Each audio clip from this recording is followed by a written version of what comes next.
Dear friends, உங்கள் engineer Joseph பேசுகிறேன். இந்த வீடியோவில் ஃபால் சீலிங் பற்றி பார்ப்போம்.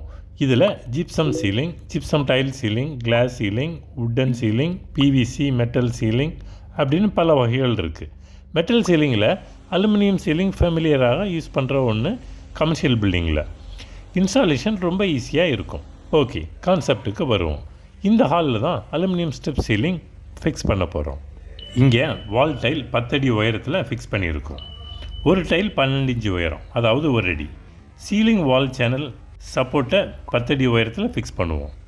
எப்போவுமே வால் சேனல் ஃபிக்ஸ் பண்ணும்போது டைல் மேலே 3 இன்ச்சு இறக்கி ஃபிக்ஸ் பண்ணுவாங்க.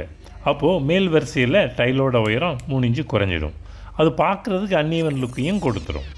நம்ம மேஸ்திரி மாணிக்கம் சொல்கிறாரு, 10 அடி லெவலுக்கு மேலே இப்படி ஒரு டைல் பீஸ் ஃபிக்ஸ் பண்ணாக்க ஃபினிஷிங் நல்லா கிடைக்குமே சார் அப்படின்றார்.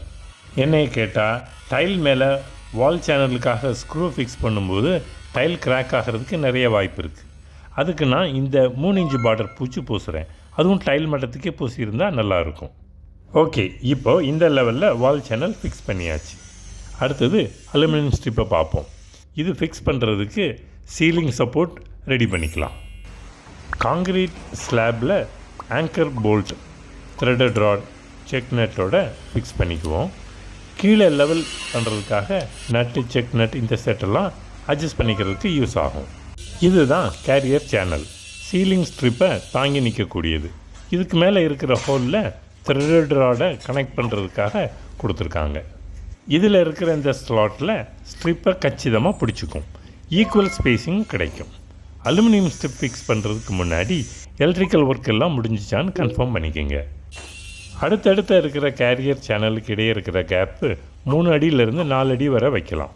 இந்த அலுமினியம் ஸ்ட்ரிப்பை தேவையான சைஸுக்கு கிரைண்டர் வச்சு கட் பண்ணிக்கலாம். இப்போது எல்லாத்தையும் ஃபிக்ஸ் பண்ண பிறகு பர்ஃபெக்ட் ஃபினிஷிங் நமக்கு கிடைக்குது.